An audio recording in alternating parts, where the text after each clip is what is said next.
DDG episode 223. My name is Dave, and I'm joined by Michael. Dave, we're here. Somehow you're I was gonna say standing, but you're sitting. It's fine. 85 degrees over here. We're here to record this podcast. We got to cover the not E3 stuff, so we're here on a Sunday, which feels weird. Yeah, but kind of good because it's early on a Sunday. It's not like a late Tuesday, late Wednesday recording. Yeah, I was looking back at like all my some of the stuff that shows up on Facebook memories or photo memories. Like I've been actually sending Josh a couple random pictures of him like looking like he's proposing to Emra. Oh yeah, with the Switch. Switch game. Yeah, so like just a couple of those things, but then at the same time, it just kind of sucks that I really enjoyed being in LA and seeing all the coverage and getting like hands-on impressions. Like, I know we'll talk about it, but like being able to more than likely, I would have played Call of Duty like this week, like 4 years ago. Yeah, 5 years ago. Doesn't quite look as good as the E3 time, the Summer Game Fest setup, but it's at least something. Yeah. Though it looked like people at the Xbox press conference went to a theater to watch a YouTube video, which was kind of hilarious. Because I saw everyone posting photos of themselves in the theater only to be watching it on a screen. We'll get there. Yeah. All right. So we are Digital Days Gaming. We are typically a weekly podcast that posts on Thursday morning, 6 a.m. Eastern time. This one we'll post a little differently, just as we're covering Summer Game Fest and like Michael just called it, like non-E3. But if you're able to leave us a review on your podcast services, that's great. If you can use it with words, that's even more helpful. Especially this time of year, people are looking for opinions, thoughts. Like they're just fiending for gaming news. So like leaving the reviews helps us in algorithms and search engines. Telling friends about our coverage also helps as well. So anybody that can download the show is always super helpful. You can join our community. All that is linked in the show notes. There's Discord, there's Facebook, there's Twitter, social media, those kind of things. And you can be part of the conversations and the discussions. You can also watch us live, twitch.tv/digitaldaysgaming or youtube.com/digitaldaysgaming. You can watch both of those simultaneously if you choose, as we are able to stream at the same time to both channels. You can subscribe to us on Twitch. If you want to link your Amazon account and your Twitch account, you get Prime Gaming, and you get a free subscription to a streamer of your choice. I would love if you would use that on us, but understand if you don't. Please make sure you at least use it if you do link it up, so you're not just wasting that little benefit.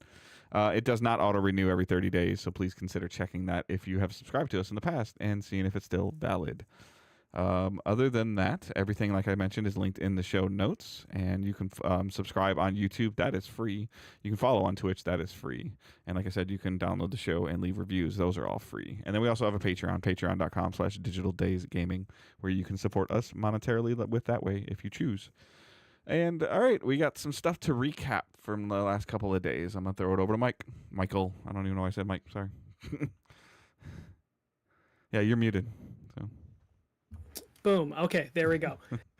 We have Summer Game Fest to cover first, so let's jump into that. That happened on Friday. Can't even remember. I think that was in the evening on Friday, the Summer Game Fest. Which I've been working this whole weekend. Yeah. So. Jeff Keighley put on his Not E3 show. This was one of those shows where Keighley beforehand was kind of like letting people know, like, hey, this might not be that good. There is no and one more. The industry is seeing a lot of changes, aka layoffs, which means this might be a down year for video games. So Keighley was kind of jumping ahead of everything, being like, hey, don't expect like your typical like E3 or even Game Awards sort of presentation.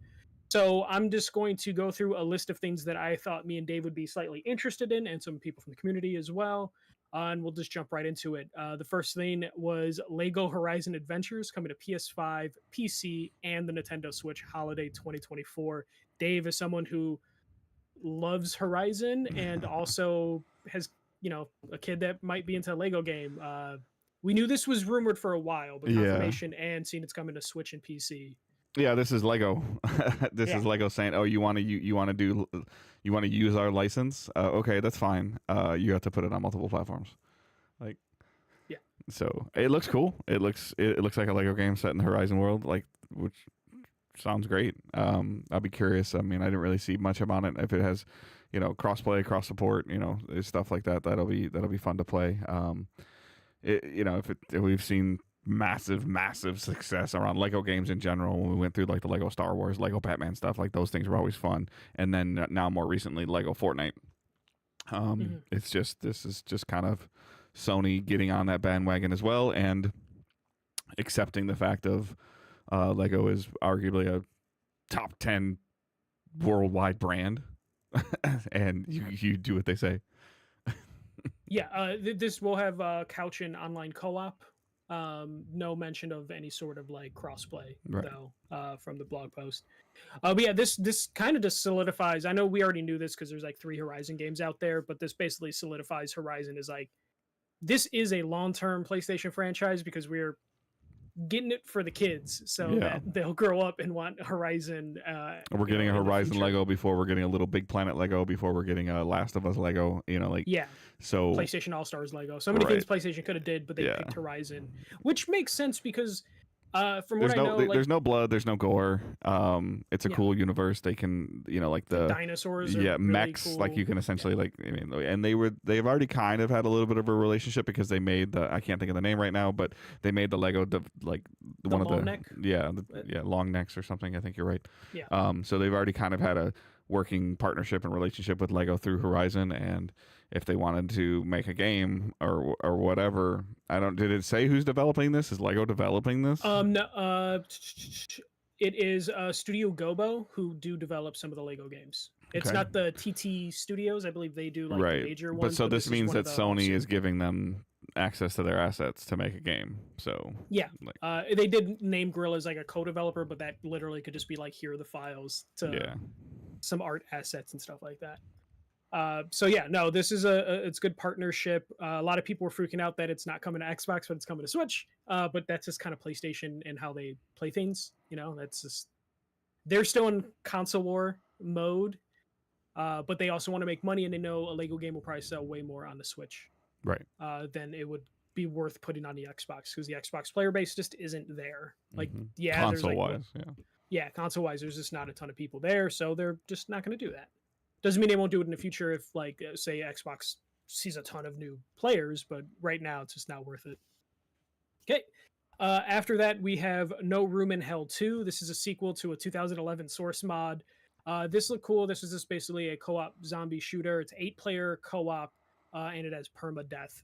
So it's just like Left 4 Dead on steroids, and that's basically what it was when it was a source mod back in the day. It was like a Left 4 Dead killer. Didn't quite have the polish, but again, it was like a mod. But this is going to be a full-fledged game, and this looked pretty cool. I could immediately see myself playing this sort of game, though getting 8 people together seems very difficult. This style of game is just hard. I mean, I have a hard time getting 6 people to do a raid.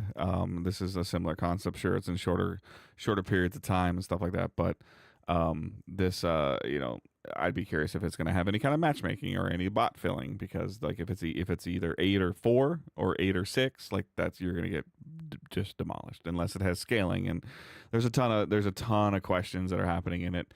The Left 4 Dead Evolve thing, I think it's played out, and this might be fun, but I don't see early on any like potential at all, any longevity.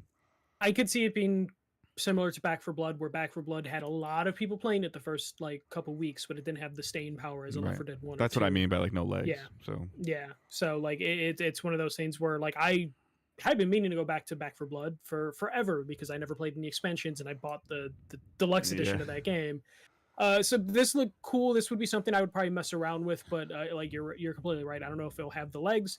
But we'll see. They could do some interesting things, like you said, with maybe bots or different, like if the game can evolve or change based on how many people you have available to you. Which they can. We've seen other games do this. Like, okay, you only have 3 people on your team. Okay, this is what it feels like. Oh, you have 8 people on your team. This is what it feels like. Yeah. So it's going to be about like the scalability that this game has, and matchmaking, if they can make it a fun game to where if you are playing with 5 strangers because you only have like 2 other people that you know personally that will co-op with you, sort of situation, can you matchmake 5 people in there and make it a worthwhile experience in terms of like call outs and all that sort of thing. So we'll see where things go from there. After that, we got Quidditch Champions. This is coming September 3rd to PS5, Xbox, PC, and Switch, and it is coming to PS Plus day 1. So that's a rare sort of announcement. I couldn't find any information if that means it's coming to Essential or Plus, but usually those games are coming to Plus that are day 1. But yeah, you're talking about the basic tier? I disagree. Yeah. It would make sense for this to come to the basic tier. I agree but with that. yeah. But there's been a lot of like those indie games have been coming to that mid tier when they're day ones. Strayed was that, Right, the and second tier. yeah, the second tier. Yeah. Yeah. So we'll see which tier that eventually comes to. But yeah, it's Harry Potter Quidditch. It's not the studio that made Hogwarts Legacy. It's a different studio. So we'll see how that goes. Sony has some kind of Harry Potter deal. They must, because they have the exclusive DLC that finally became available on Xbox and PC and Switch. And now they have like a PS Plus partnership with Quidditch Champions. But yeah, that trailer didn't really give too much. It kind of looked a little Fortnite-y for me, and there's a lot of games this year that kind of are like copying one or two art styles. It's like you're either a Japanese samurai game or you're like a Fortnite-looking game, or a Lego style, or Lego, yeah, or you're cutesy like the next game, yeah, Cuffbust, which is a cutesy jailbreak game that looks like Among Us and Game Beast set in a prison. This was a wacky trailer. This is one of those trailers that immediately captured everyone's attention. I don't know if it did anything for me, though. I imagine most people would be like, that looks like a game you'd enjoy. It just looked chaotic. I've never been the biggest Among Us fan. So we'll see how that goes. But it's cutesy teddy bears trying to break out of a jail. And it looks like it's competitive in terms of you working with or against other people to break out. Yeah, I definitely think a lot of these companies are trying to, like you mentioned earlier today, like trying to find the next Fortnite, or they're trying to find the next Among Us, and like, oh, look at the success of this. Like, okay, pandemic bubble, completely different world. Like, yeah, and like you're not going to be able to penetrate that bubble again. Yeah, like this definitely seems like it took some cues from like Fall Guys, which is a game that's still around, just not as successful as it used to be. After that, we got this might sound weird to some people, but this might have been the biggest announcement at the Summer Game Fest, and it's Civilization 7 is coming in 2025 to PC and consoles. So this is the next Civilization game from Firaxis, which personally, Dave, for me, I was happy to see Firaxis is still around because 2K's been shutting studios down, and Marvel Midnight Suns bombed hard. The big thing with this is it's coming to console day one. Usually with Civ games, you get like the PC Civ game, and then you get like a rebranded, dumbed down version on consoles. So the fact that they're going to try and release console and PC at the same time, it was probably going to be controversial to people. Some people are probably going to look at the PC version and be like, is this the game you wanted to make, or did you make it this way to run on consoles? I know you're not a strategy tabletop sort of guy, but Civ is one of those. It's a big franchise. I know what it is, and and people that play it are immensely talented at it. It just ain't my thing. Yeah, it's one of those things. It's borderline one of mine. I played Civ Rev back in the PS3 days, but yeah, this is a huge game. Again, it's just to see Firaxis is working on something is kind of nice, because 2K seems like on their way to getting Grand Theft Auto out, is like cutting as many corners as they can by shutting studios down. So it's good to see that they're still doing stuff. After that, we have Blumhouse Horror Games. So the movie production company announced 6 games. These are various types of horror games spanning different like genres and look. There was at least 1 or 2 that looked like they were definitely going back to that PS1 Silent Hill era. But this was kind of cool just to see another movie production company being like, hey, we're going to get into games, and specifically we're going to get into indie games. We see that with Annapurna. I think A24 is also starting to do some of those sort of games. So this is just another like indie label, which we definitely need more indie labels to help some of these indie studios get their games out with visibility. And because it's a movie production company, we could potentially see some crossover with some of these games if they find some success. You're not the biggest horror game fan, but yeah, it was an interesting thing just to see. They brought out some people on stage. That's something the Summer Game Fest probably should have done more of, is bringing people out on stage, because there definitely was like a flow issue with Summer Game Fest. I did skip some things, like Star Wars Outlaws. We're going to get to see more at Ubisoft Forward in the next day or so. Tomorrow. So we're not going to talk about that tomorrow, yeah. And, there's some other stuff in here that I might not talk about. One thing that I think both of us would probably be interested in is Mighty Morphin Power Rangers Rita's Rewind from Way Forward, featuring 5-player online offline co-op upcoming to PC and consoles this year. I love the Power Rangers growing up, Dave. I think we talked about this before. You watched it or you just missed it? No, I the original one. Like I can't like the 22 different versions they have now. Like I'm not in. Like Owen was into them for a little while. This is Mighty Morphin. Yeah. So this is the OG cast. This is the right like what I would refer to as like I just watched this trailer because I must have missed this. I just watched it really quick. This is like Teenage Mutant Ninja Turtles Shredder's Revenge with a Power Ranger skin on it. Like that's what this Basically, is. And that's phenomenal. Yeah, like that's phenomenal. It's the side-scrolling beat 'em up with, the original. The original 5, the original color, the correct like the not the crazy suits, like the suits that you're accustomed to. This isn't Neo or the Ninja one. The Zords, just this is peak 90s Power Rangers. So this is cool. Yeah.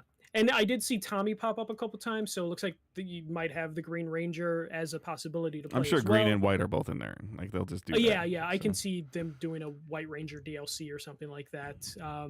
Completely different sort of art style in terms of like they didn't get like the character or the actors likenesses for this. Very animated. I bet you won't be out of the suit very often. Probably not. Just maybe in the opening cutscene. And that's usually how those games went back if you played any of them on like the Genesis or not. Yeah. Like usually you're. But I saw combo meters, health bars at the top of the screen, side scrolling stuff, just the bright colors, like just again like very similar to the Shredder's Revenge. And just very bright and just very very nice and different things. Like they showed some on rail stuff like roller coaster things that looked a little different. Fighting in the droid where you're like almost like a virtual reality look where you're punching with the Megazord. I want to know how they're going to do co-op with that because it didn't really show like it's not like you have 5 Megazords. It's like they all build into one. You control the left hand, I control the right hand. Which would be a fascinating thing to try and do in co-op. There's a lot of cool things they could do with this, and I think this is the way they need to approach a lot of these old IPs. It's like if it's an old IP from the 90s, you might as well make it in the style of games back then, but better. Like I think that there's a tremendous market for that side-scrolling arcade quarter-eating game. Yeah, there definitely is, and there's a way to modernize it that isn't just what we saw, like 10 years ago, where it's like, hey, here's the Simpsons games ported over, here's the X-Men arcade. Yeah, you can tell that Shredder's Revenge was made for a controller and not an arcade cabinet. Yeah, and it has mechanics that work, in terms of like, hey, we're not just trying to eat quarters because quarters don't exist, so we don't have to necessarily play that, to that mechanic, because anytime they would port those old arcade games, they would still have the quarter eating mechanic, which would just be kind of broken because, you're not putting quarters in. Yeah. But they can modernize it. 10, 9, 8, insert coin. So it's coming from Way Forward. Way Forward does pretty good. Insert $10. Inflation. That would be wild though if they did like this. So connect your credit card so we can start getting quarters out on you. That should be the proud mode, the extreme mode. Tap your card on the screen to continue. Yeah. The Switch doesn't have it NFC does. readers, Yes, it does. Yeah. There's someone at Nintendo that was just like, it would be so cool if we could tap credit cards to the Switch controller. Lawsuit. 7-year-old child spends $1 million. Dave's just like, Owen, how many times did you tap my credit card to the Switch? It's like, just the numbers kept going up, so I thought I was doing good. My son just walks up to me periodically and taps his Switch against my thigh. I don't understand why. Yeah, what is this trend? And a bunch of charges. But yeah, that's coming out later this year. No like actual release date on it, just it's coming this year. But it'll probably hit this year because this side-scrolling game. It'll be fine. Yep. After that, we got Slitterhead from the Silent Hill Siren Gravity Rush creator. This is the latest horror game from them, and it is coming November 8th. This is one of those trailers. I have no idea what's going on. It just kind of looks cool. When it comes to horror games, I'm kind of like 50-50 on whether I'm too scared to actually play or finish them. But this one definitely looked pretty cool. I'm assuming, Dave, no interest in the horror game, so we'll move on. Alan Wake 2 is getting a physical release, which is something me and Dave predicted when they first announced it would be digital only. We were like, there'll be a limited run version of this game. And there is a collector's edition coming, and I believe realtors, yeah. Retailers are getting like a Century 21, buy it off somebody's front porch. Yeah. And the big thing from this was the first expansion is available now. Mhm. So at the time they said the expansion would be available tomorrow. As you're hearing this, it's already available. And then the physical edition will come with Alan Wake 1 remaster digitally, which is pretty cool. Especially considering that Alan Wake 1 on disc is also really expensive because it had a very short run. So this is a good way to get people a copy of that game. We got another thing. I'm going to be a little mean.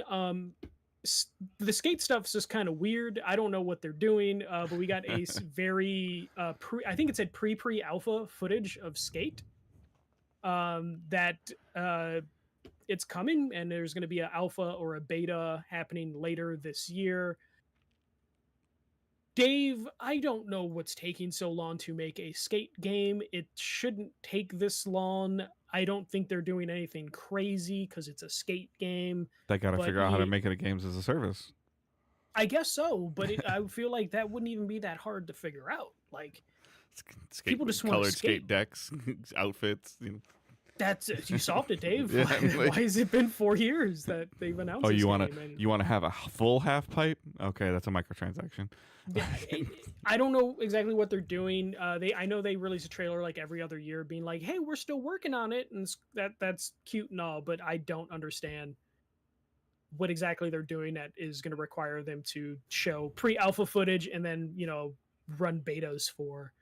But I guess if that beta or alpha goes well, maybe we will have a game by next year. We'll see. Yeah, right.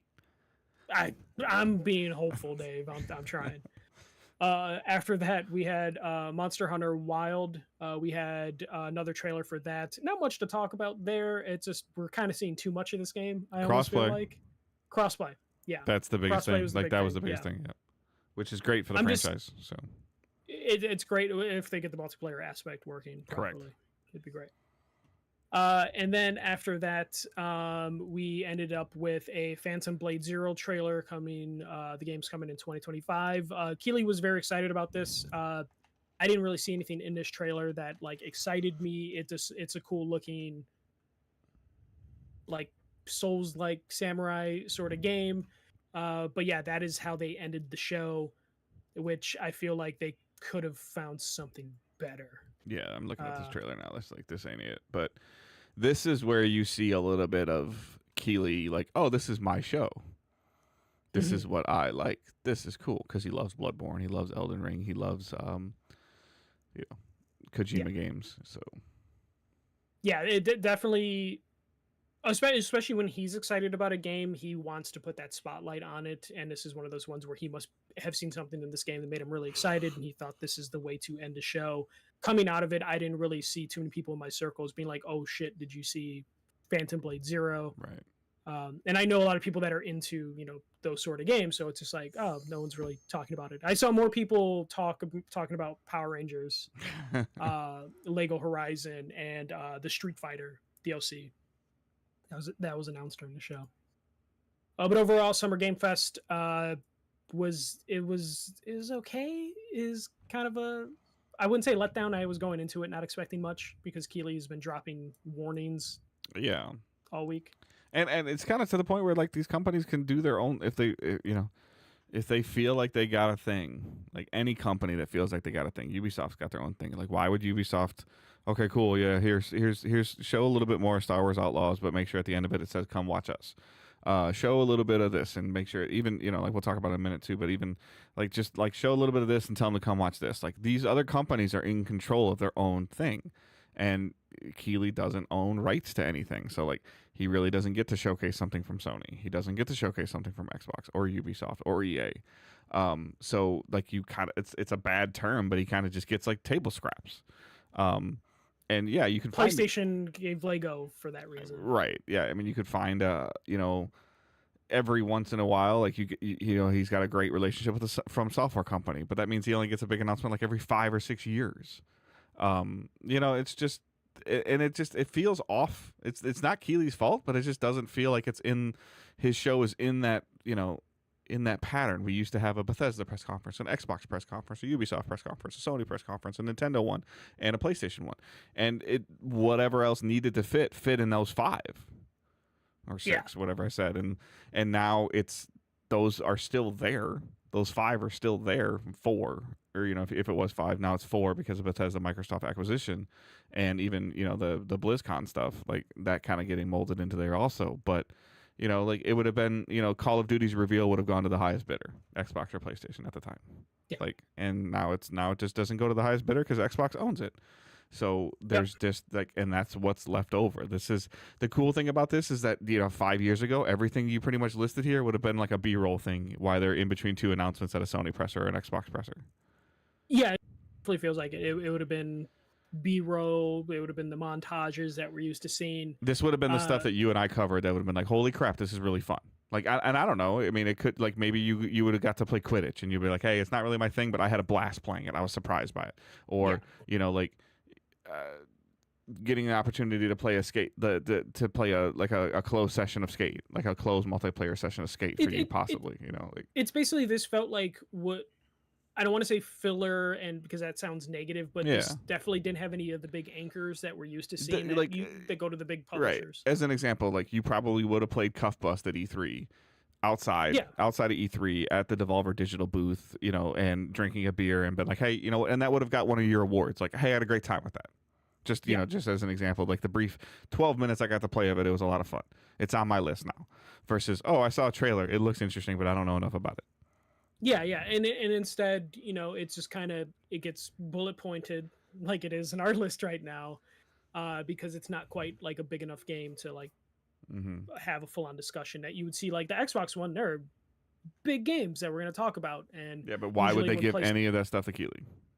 Exactly, and it's same thing. Like I saw some people being like, "Why was Lego Horizon Adventures not at the state of play from last week?" And it's just like, that probably would have helped that state of play significantly, but PlayStation didn't really care about that state of play, and they needed to give Keighley something because you want to keep that relationship up. Keighley does have power in industry, like you saw how expensive things are. It came out, it was like $250,000 for a 30-second spot during the show, and like PlayStation wants to keep that relationship going. It sounds like some of the big publishers don't have to pay that, so like you keep that relationship which going. Then makes the small publishers have to pay more because the big publishers aren't paying. Welcome to America. Yeah, and it's one of those things where like this show felt like it really could have used some awards to be given out during it.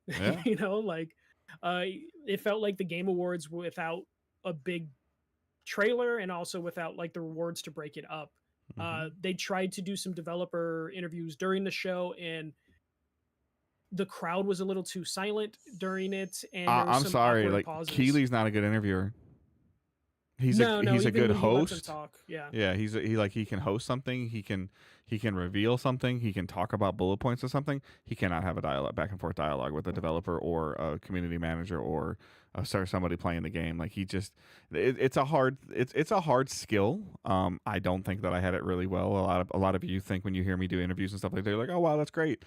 Like, and but just being able to hold that conversation and to be able to have that back and forth, either whatever you want to call it, wittiness or snappiness, to be able to when they're answering something for you to then immediately follow up versus like being scripted. Keighley feels very scripted.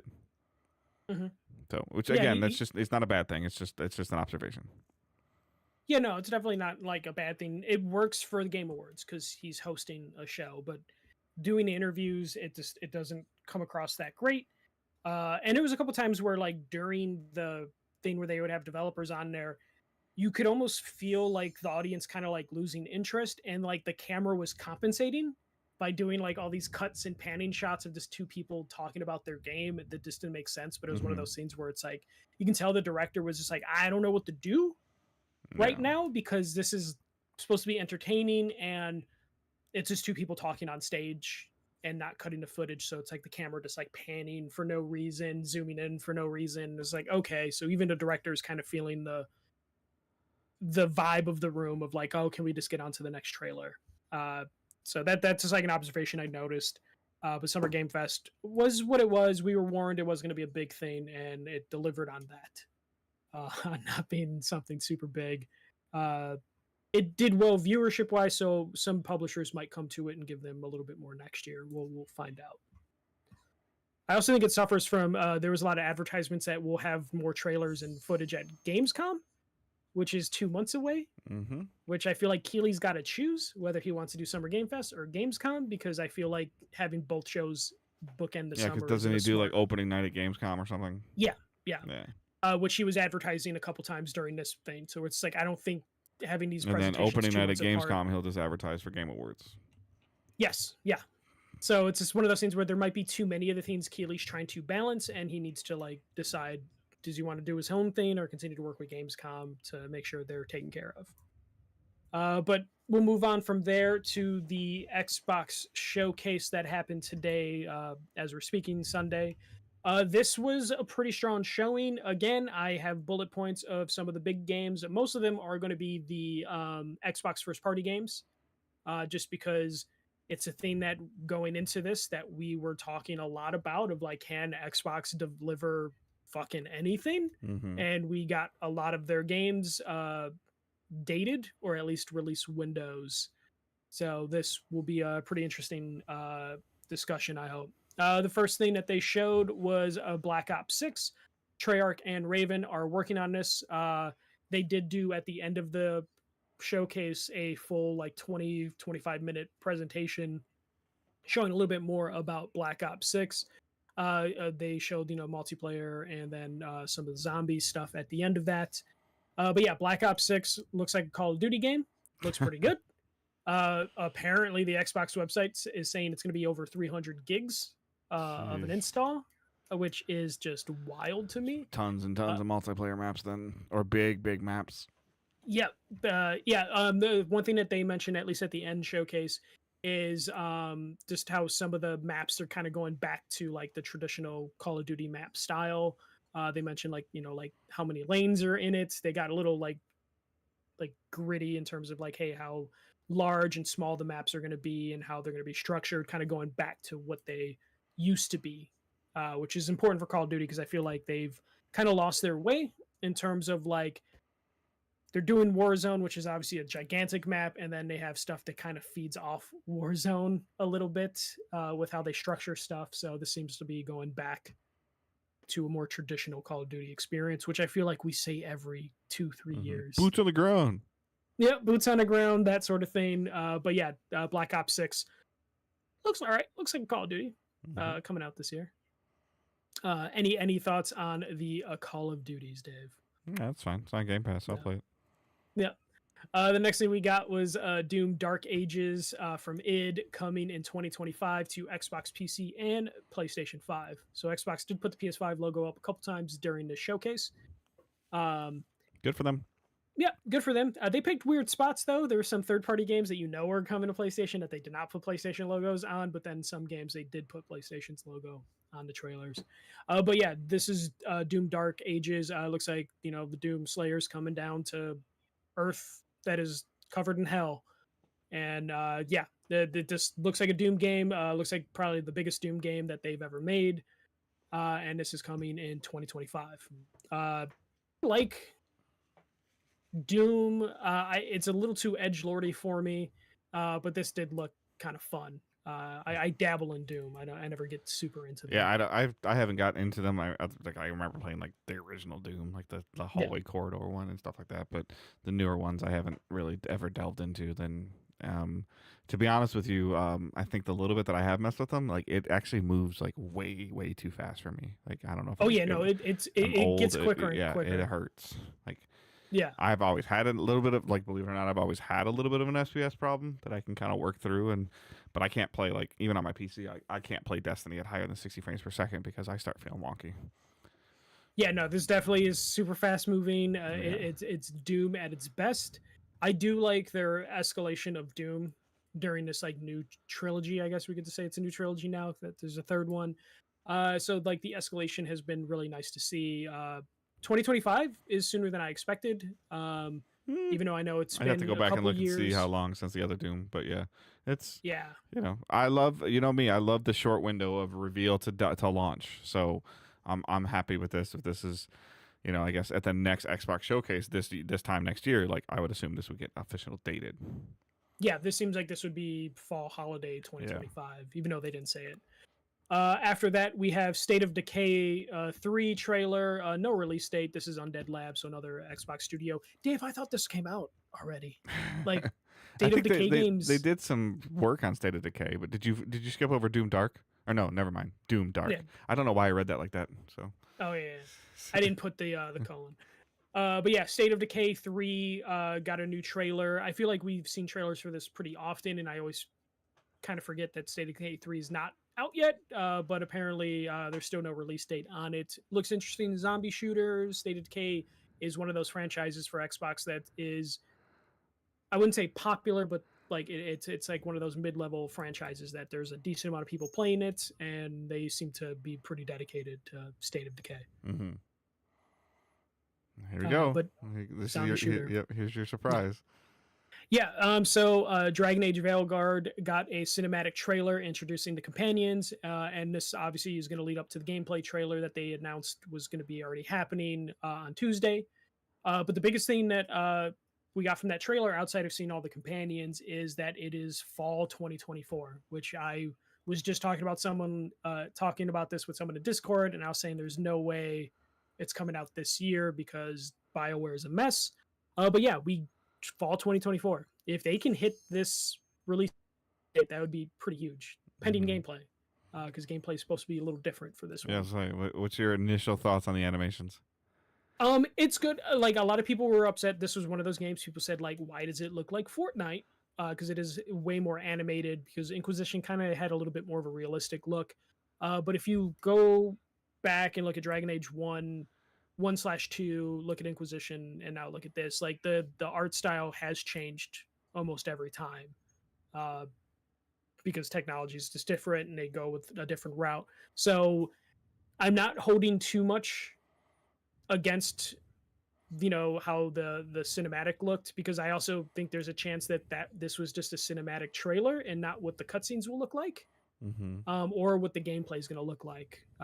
And we've seen that before with games where you have the trailer looks nothing like what the cutscenes in the game are going to look like or what the gameplay is going to look like. So I was fine with how the game looked, though I know this will be a huge debate until Tuesday when we get the gameplay reveal. Yeah. Is that is that gameplay reveal? Is that like is an EA talking, or is it just like just a Dragon Age Day on Tuesday, or just BioWare? Okay. Yeah, looks like it's just a BioWare thing. Yeah, EA's not really doing anything this year as far as I know, unless the BioWare thing turns into one. Yeah. But yeah, no, especially, I actually have to look, but I'm pretty sure Dragon Age is just going to do its own thing, and I believe it's going to be 15 minutes, which is a decent amount of time. Gameplay footage leaked, so I think everyone going into it already knows like this is going to look different than previous Dragon Age games or play differently. So them spending 15 minutes kind of breaking down why they're making the changes should be really beneficial for their sales pitch. Nice. But yeah, people are already getting horny for the characters because that's just how this franchise fan base is. So you have a bunch of people already getting ready to write fanfic just off like a 2-second image of the character designs, and Dave's looking at me like, are you serious? And it's like, yes, Dave. Yeah, that's fine. Yeah, that's just how that fandom is. So they're already getting horny. But after that, we had Expedition 33 coming in 2025 to Xbox, PC, and PlayStation from a studio called Sandfall. It's a turn-based RPG. Really cool take on turn-based RPG in terms of like how the gameplay looks and how snappy it shows some of that like footage.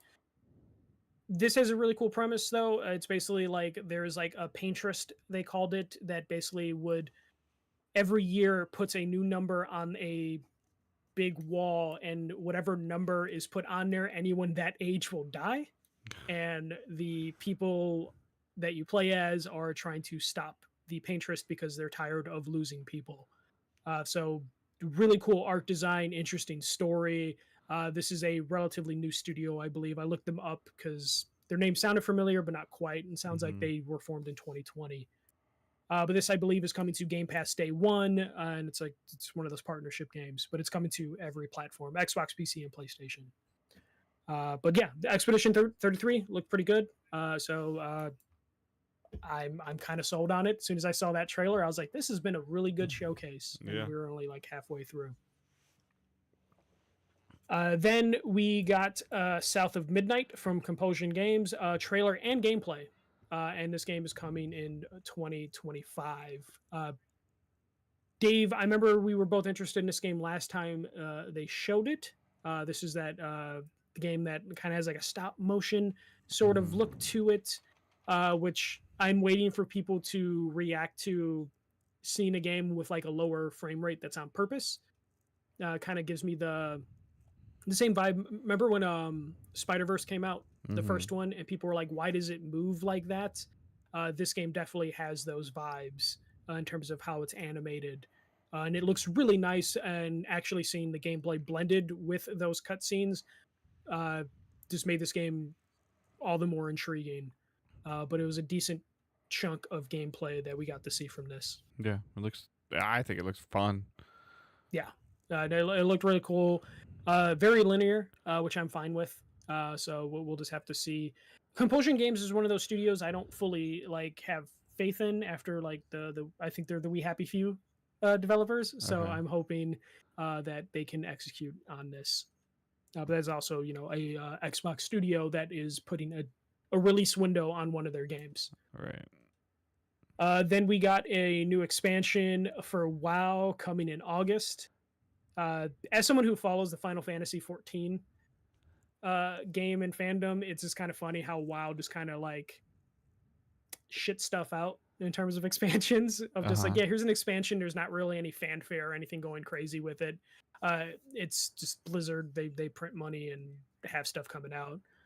And I just mentioned that because like there's an expansion coming out in August, and like Final Fantasy has an expansion in like 2-3 weeks, and like the internet's just always talking about it. But WoW's been around for like 20 years. Right. Then we got a new trailer for Metal Gear Delta. No release date yet on that. Just another cool trailer.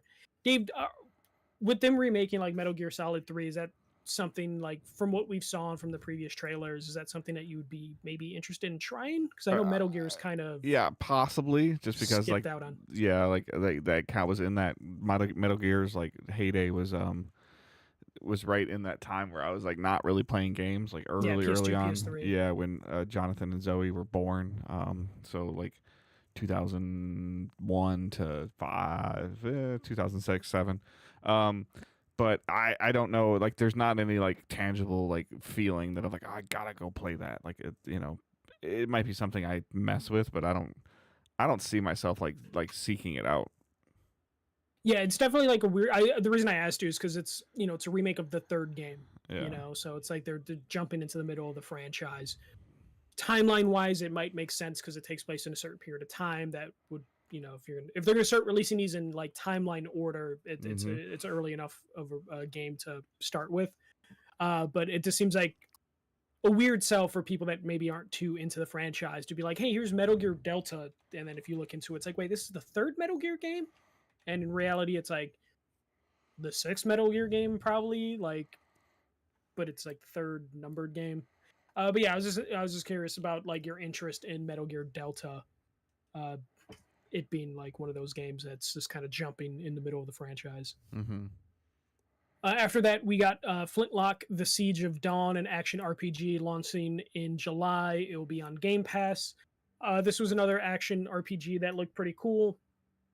There was a lot of I would say there's like we got a lot of like samurai Souls-like action RPGs, and then we had a decent amount of like fantasy action RPGs. So this was just like another one of those, and it's coming out really soon. I think this game was shown at previous events, and I just maybe completely missed it. But this was the first time I can remember seeing this game, and it actually looked pretty interesting. Yeah, July 18th. Yeah, so coming soon. Same day as college football. It's gonna die. I am pretty sure the fantasy RPG crowd's a little different than the college football crowd. So we'll see about that. Then we got a reintroduction to Perfect Dark. This is from the Initiative. We got a gameplay trailer, pretty decent sized gameplay trailer with also, you know, like a lot of story bit cinematic stuff, but still no release date on it. This was one of those things where this has been in dev hell They did put Crystal Dynamics' name on it as well as the initiative. Mm-hmm. It looks good, Dave, but I just don't think this game's real still. Well, you didn't think Dragon Age was real either. Yeah, but this one especially I don't think is real. Still, especially with no release window or release date on it. But yeah, it looked good. I don't understand the trailer. The full disclosure. I don't understand the appeal of this franchise. I've never played any of them, so I mean, it's was it Rare's old one? It was like one on N64, one on Xbox, and then this is just a reboot, I think, something like that. But yeah, no, I want this to be a thing that exists and is playable. I just don't know if I have much faith in it being a thing, especially if they don't even want to put a release window or date on it. Yeah. Then we got Diablo 4's new expansion coming this October. This was pretty cool trailer. It is funny that it was one of those trailers that they had to they brought I think it was Matt Booty on stage to like intro the trailer, and then they had to put a bunch of like, hey, some of these images are disturbing, viewer discretion advised. And yeah, the trailer was super disturbing because it was a Diablo trailer. Yep. But yeah, Blizzard obviously working on this, but expansion coming in October. And they also talked about how like Diablo's on Game Pass and it's been really big for the game, which yeah, but also one of those things where it's like, I don't fucking know anybody still playing Diablo. Me either. Yeah. Then we got another hero shooter coming in 2025 called Fragpunk. This has maybe an interesting mechanic where it had like a card mechanic that you can use to It looked cool. Do your powers and stuff like that. I saw you can trigger like big head mode for your opponents to get headshots easier. Definitely look cool. I'm always worried about any sort of like live service shooter game because you get invested in them and it just sometimes they just don't hit and you end up with like the final situation where it's really popular for a month or two and then slowly kind of fades. After that, we got from Playground Games, Fable, new story and gameplay trailer, and then also release window of 2025. This looked really good. I feel like it's looked good the last couple times they've shown it, but we at least got a decent amount of like cinematic gameplay footage. So this I'm looking forward to this. I really only played Fable 2, never played 1, and then I kind of dabbled in 3. So this being, standalone Fable reboot, whatever you want to call it, has my interest peaked, and it just genuinely looked good. Yeah, I mean, the little bit that I saw of it looks intriguing. I've tried to mess with some of the Fable games on Game Pass, but I don't have as much of attachment as everybody else does to it. But again, as much as people hate to say it, it's on their service, and when and if it comes out, I will check it out. I wonder like how many people do what you do. It's probably a lot. Yeah, and it hurt. Like, it hurts them. Like it does hurt them because there's no hype, there's no excitement, there's no, hey, I pre-ordered this, hey, I'm doing this. Like none of that happens, and it's like, okay, cool, great, I already have Game Pass, thank you. Like that's something else that if I hate it, then I'll move on. Yeah, which is the biggest eventually. Pro to Game Pass, and at the same time is the biggest con to Game Pass. Yeah. After that, we got a Life is Strange sequel, Life is Strange Double Exposure, launched in October. This is continuing Max's story. Looks like Max's powers have evolved greatly. This was a cool trailer just because it's going back to the main protagonist from the first game after the last couple games were completely new characters and settings. So this was something I was really excited for. It coming in October. Perfect. This is one of those things where by the end of the Xbox showcase, I went from like, beginning of before Summer Game Fest, before the showcase, I was like, man, 2024 was kind of a shit year for gaming. But after the showcase and there was a few announcements, I'm like, you know what, 2024 might be okay after all in terms of video game releases. But yeah, Life is Strange coming in October. Can't wait for that. This does confirm the ending I got wasn't canon, which hurts me greatly, but I will live and survive. Then we got a decent chunk of Indiana Jones and the Great Circle from Machine Head Games. We got cinematics, we got gameplay, and a release window confirmation of 2024, which we already had before, but just them saying it again is good.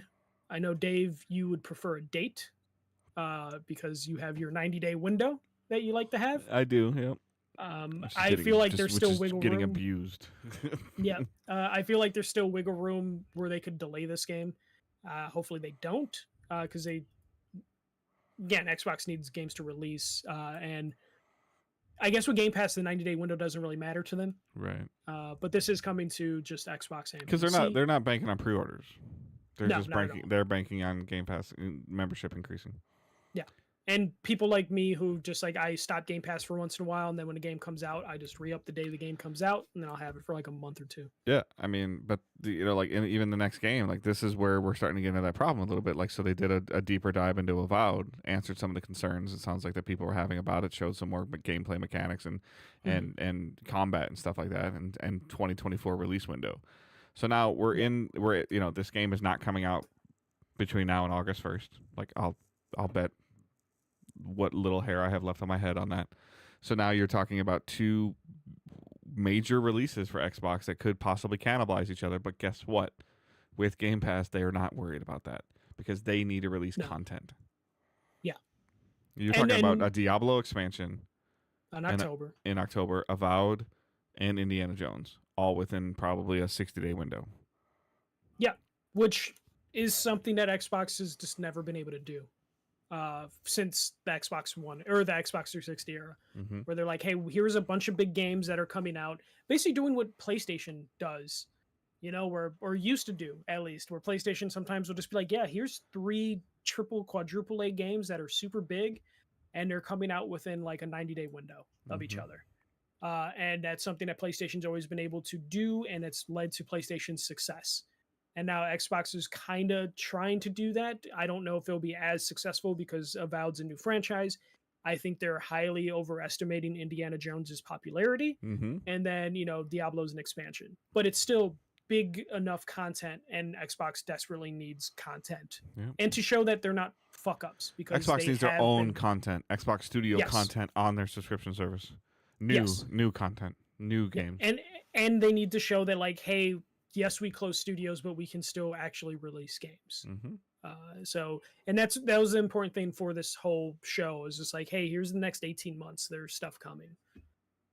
After that, we got some new Xbox Series S and X variants coming this fall, a digital Series X in white, Series S with a larger SSD, and then a Galaxy version of Series X, which was just like, hey, here's some sprinkles on a Series X. Yeah, because those were Josh just put, not Josh Langford, but a Josh that I know just put Avowed release date releasing on November 12th. Okay, so that would make me think that Indiana Jones is October. Yeah, because you can probably do Diablo in late September, early October. Yeah, I would probably put September for Indiana Jones, but it's so close. Why wouldn't you just say it? Especially when Wario has it at 7:30 today, 7:30 p.m. Eastern time today, and your showcase was 6 hours before that. Yeah, and then the last one more thing was Gears of War E-Day from the Coalition. It's a prequel showing the Emergence Day. No gameplay or release date shown. We got a little bit of Mad World in it just to pull the nostalgia strings.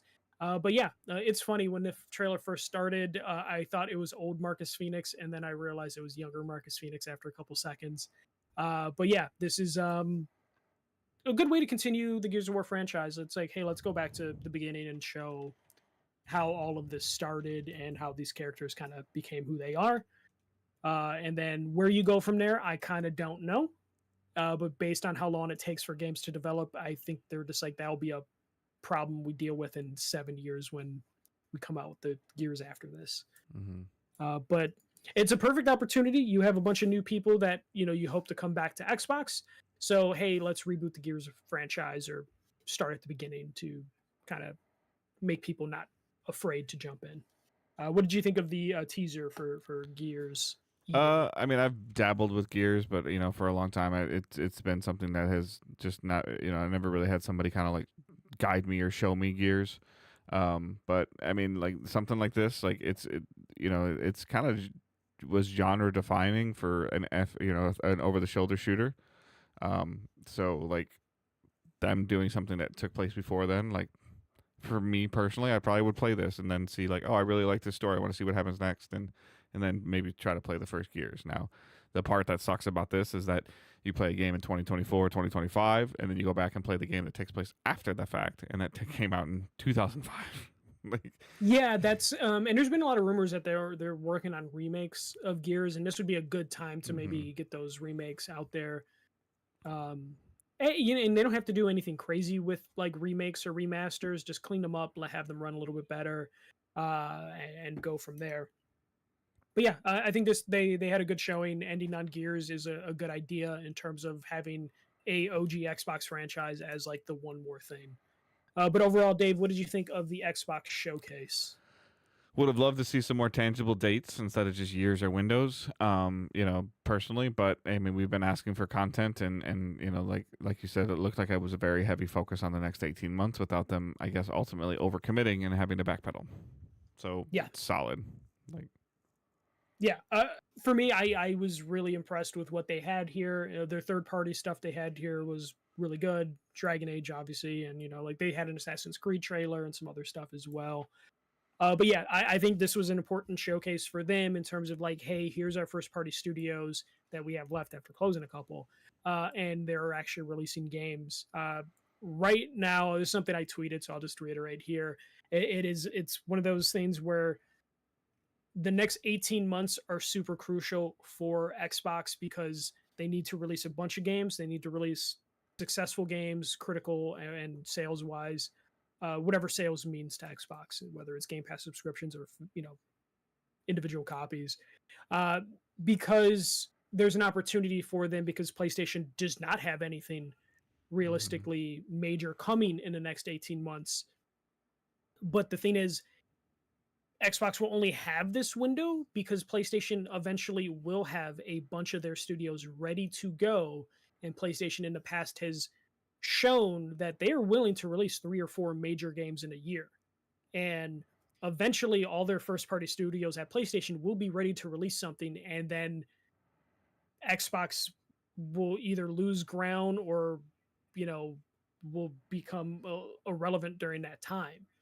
Because like, Sucker Punch will have something ready. Santa Monica will have something ready. Naughty Dog will have something ready. Insomniac.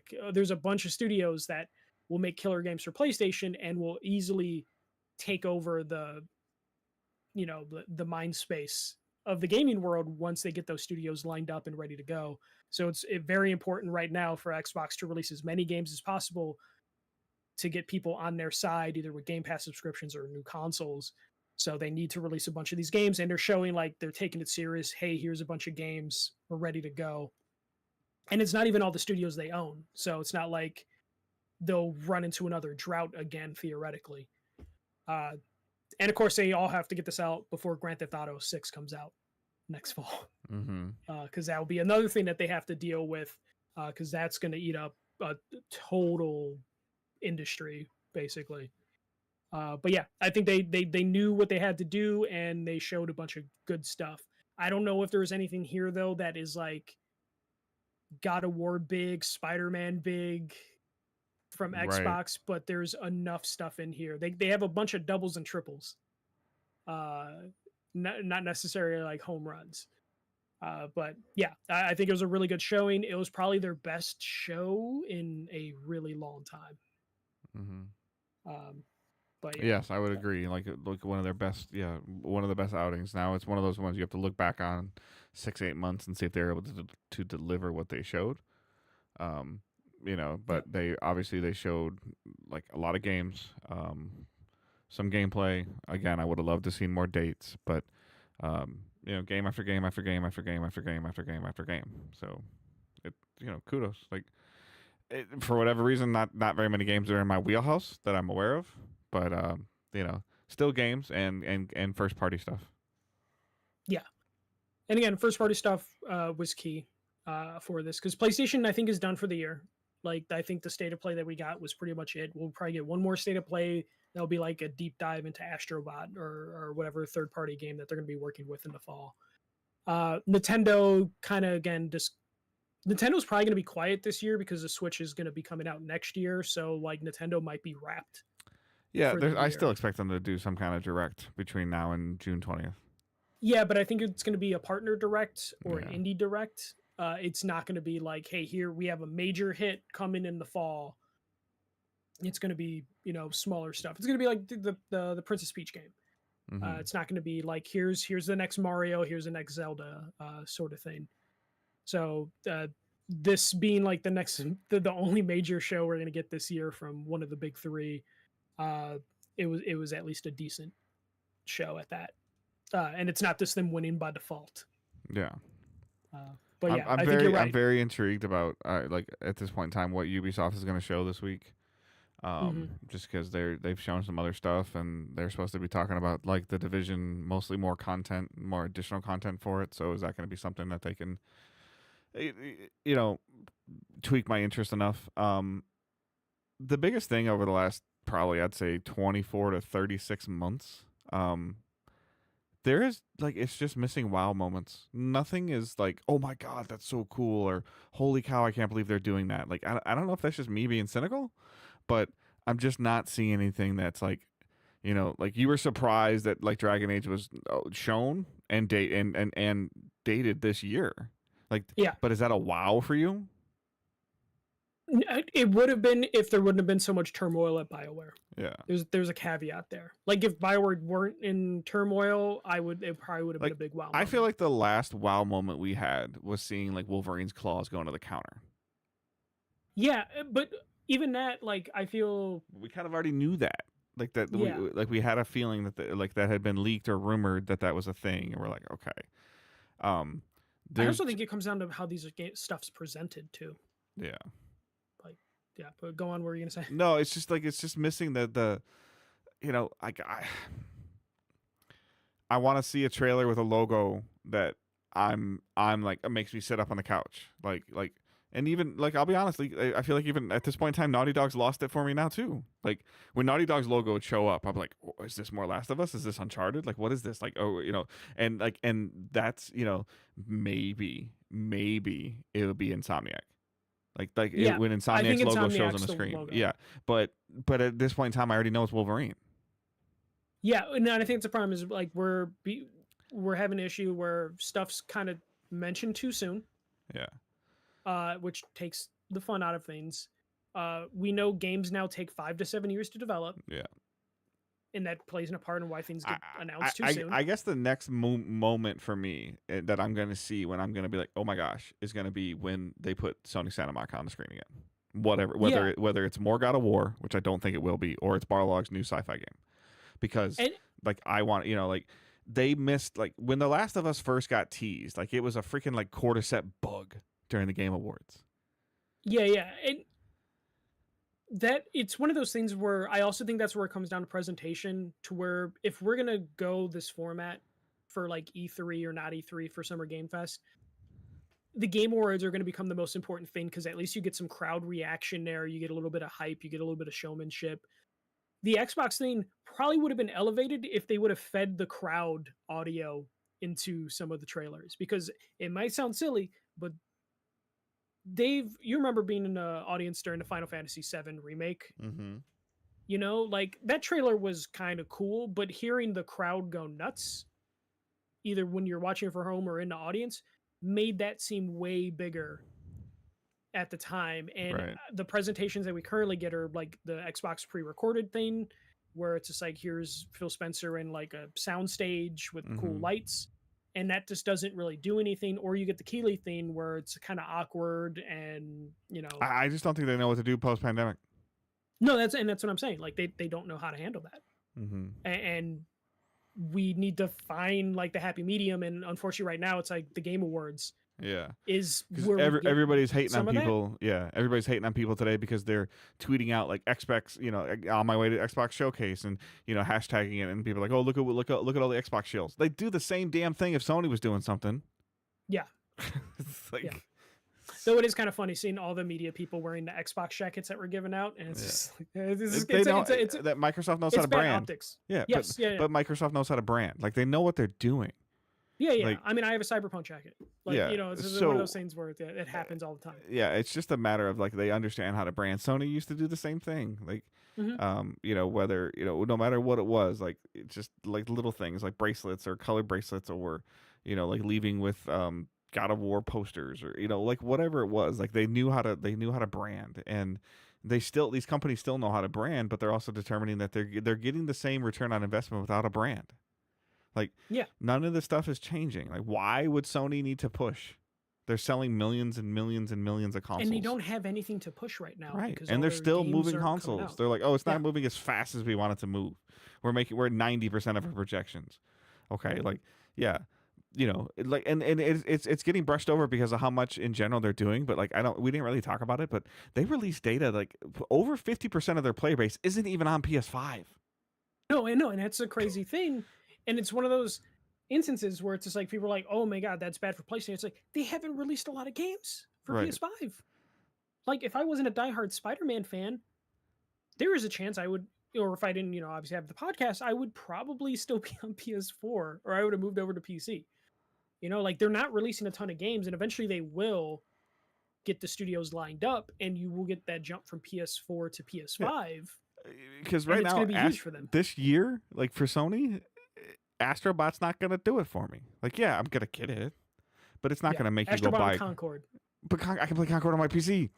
No. I'm just saying, like those are the two big things. Like that's what we know right now. Yeah. So you got Astrobot and Concord the last half of the year versus Indiana Jones, Avowed, and Diablo and Black Ops. Yeah. And who knows what else in here, because there's a couple things that don't have a date. But I mean, those are and a Fallout 76 expansion that you didn't even mention that they talked about briefly. It's fine. Sea of Thieves gets an expansion. Yeah. So their games they're padding their games as a service. They're releasing new games and 3 or 4 in the second half of the year, hopefully. And Sony's releasing 2, and that's fine. Like because Sony's like, well, we don't got to do anything right now. And nothing's forcing them to do anything like that. So it's just kind of like, and then like we've been saying for years, Nintendo's going to Nintendo. Oh, they'll remake Twilight Princess, and people will lose their mind saying $70 is too much for it. And then 2 days later, it's going to be like fastest selling Zelda remake, 12 million copies in 48 hours. Yeah. Like, so it's like, what's the point? And again, PlayStation, I don't think they're purposely doing what they're doing, where it's like, hey, we just have Astrobot and Concord. That's just literally how it just worked out with their studios. Right.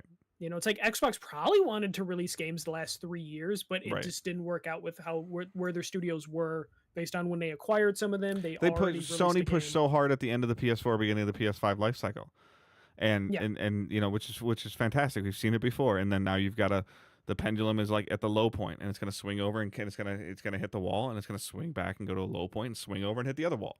Like it's going to happen, and right now we're in that low point. And it sucks, but like, is it easily fixed with Uncharted 5 or Last of Us 3? The answer is no, because they're not ready, and even if they exist, and they're not coming out because the board and people want more and more and more and more. So it's got to be bigger, it's got to be better, it's got to be longer, it's got to be larger, it's got to be faster, it's got to be cooler, and all of that equals time. Yeah, and it's something and it's got to be profitable. Yeah, it's got to be profitable. Like when Jason Schreier basically tweeted to someone, he's like, "Oh, the reason Sucker Punch doesn't have a game right now is because it takes 7 years to develop AAA games." Right. And I think that's why it's crucial for like Astrobot this year to show Sony like, hey, you can invest in smaller games that will release quicker. Though it's been a couple years since Astrobot originally, but like, and that's what our hope was with Game Pass and all these and all these studios and stuff that they were purchasing. Like, what is Double Fine doing? Yeah. It's been, what, 3 years since Psychonaut 2? 4 years, yeah. Yeah. So what are they doing? Because they're supposed to be the studio that can turn out stuff or make something old look new again. Like, what are they doing? Like, same thing. What has Sony been doing all the way since Days Gone? Like, what are you doing? Yeah. These other studios, the studio that they took away, and I think they might have closed it. I don't know. Correct me if I'm wrong.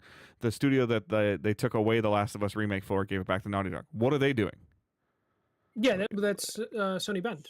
No, it was somebody else. It was like another like a small auxiliary group of people that were making Last of Us. It was like it didn't have a name, but it was like a team. I swear, maybe I'm wrong.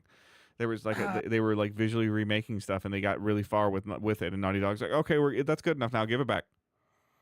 Was it Visual Arts? Maybe Was like them? are they still under the Sony umbrella? Did they close that studio? Because I feel like they didn't really give them any credit. But I think they had initially at least started on the Last of Us remake I think Visual Arts still exists. under the Sony umbrella, right? Yeah. So what are they doing? Like, well, they were an auxiliary studio, right? For the most part. So it's like, yeah, are they still classified as that? It's just like, Are they making MLB The Show 25 back of cards? Like, yeah.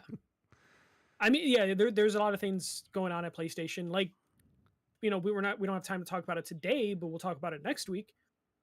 Bungie just released an expansion for Destiny. Mm-hmm. Marathon's next up. Yeah. What's the future of Bungie?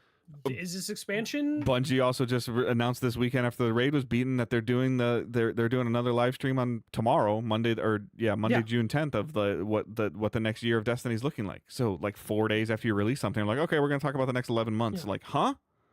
And it's one of those things. Is PlayStation like, fuck, Destiny's final shape was good. Like, really wanted them to move on from Destiny. Yeah, and they're gonna keep it going. It's one of those things where it's just like the PlayStation. Like you said before we started recording, is Destiny doing Destiny things enough for Sony? Yeah. Like it's not gonna be gangbusters, but yeah, you're gonna have for the next 6 weeks, you're gonna have close to 150,000 to 225,000 concurrent players every day.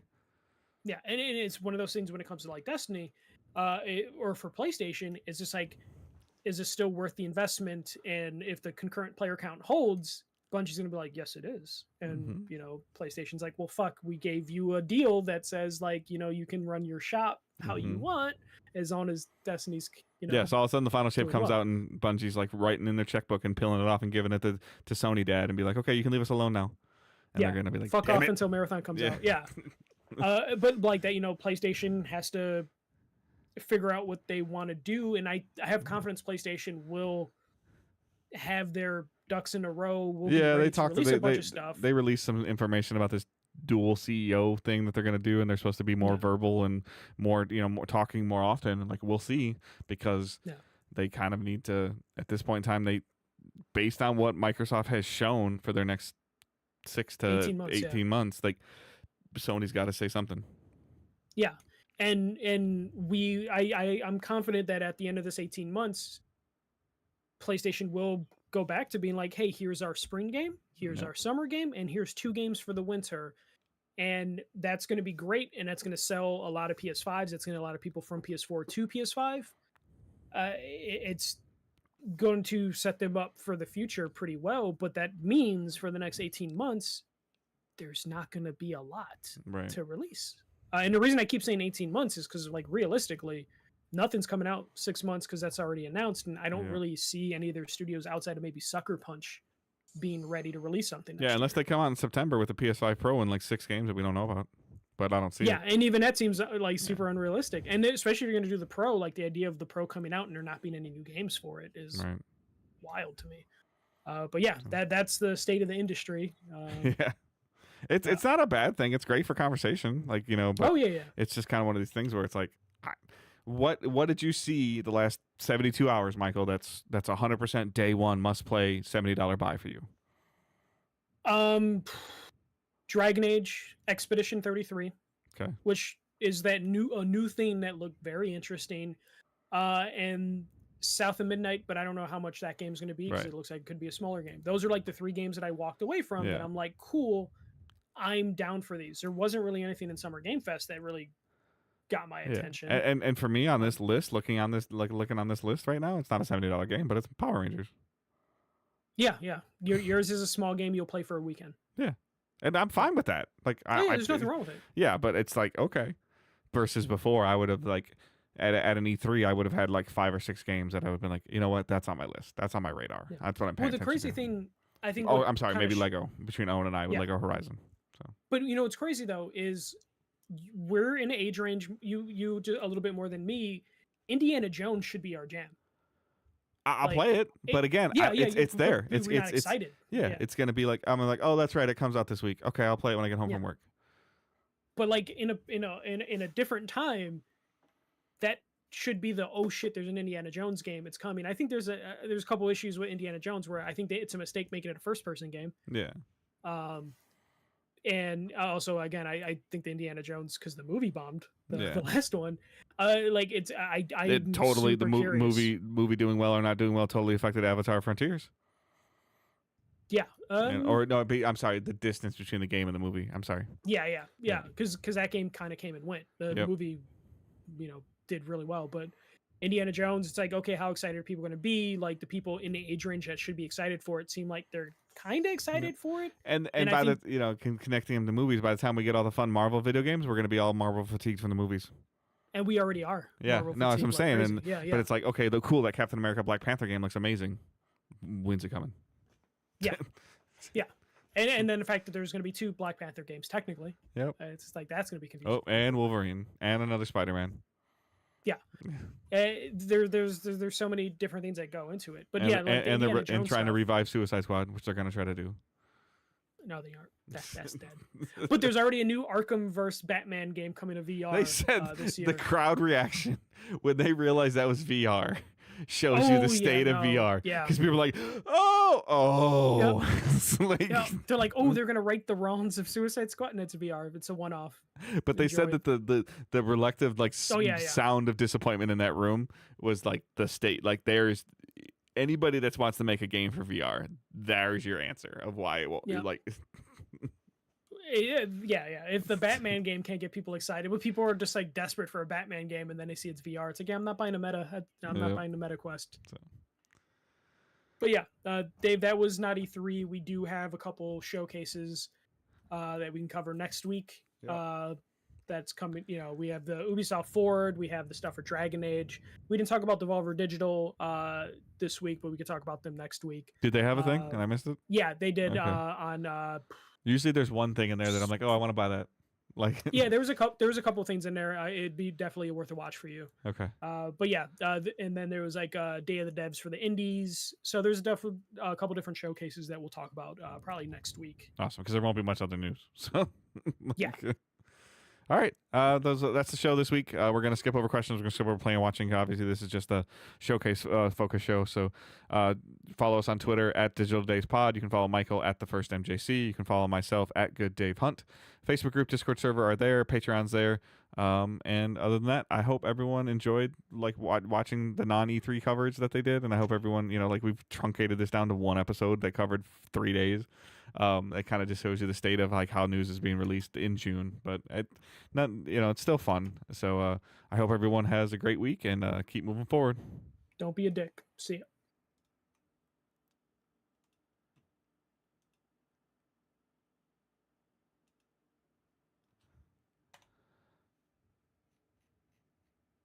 All right.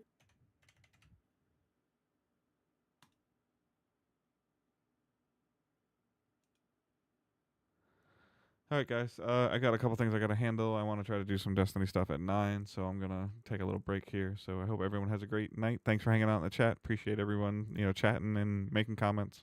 So we'll talk to y'all later.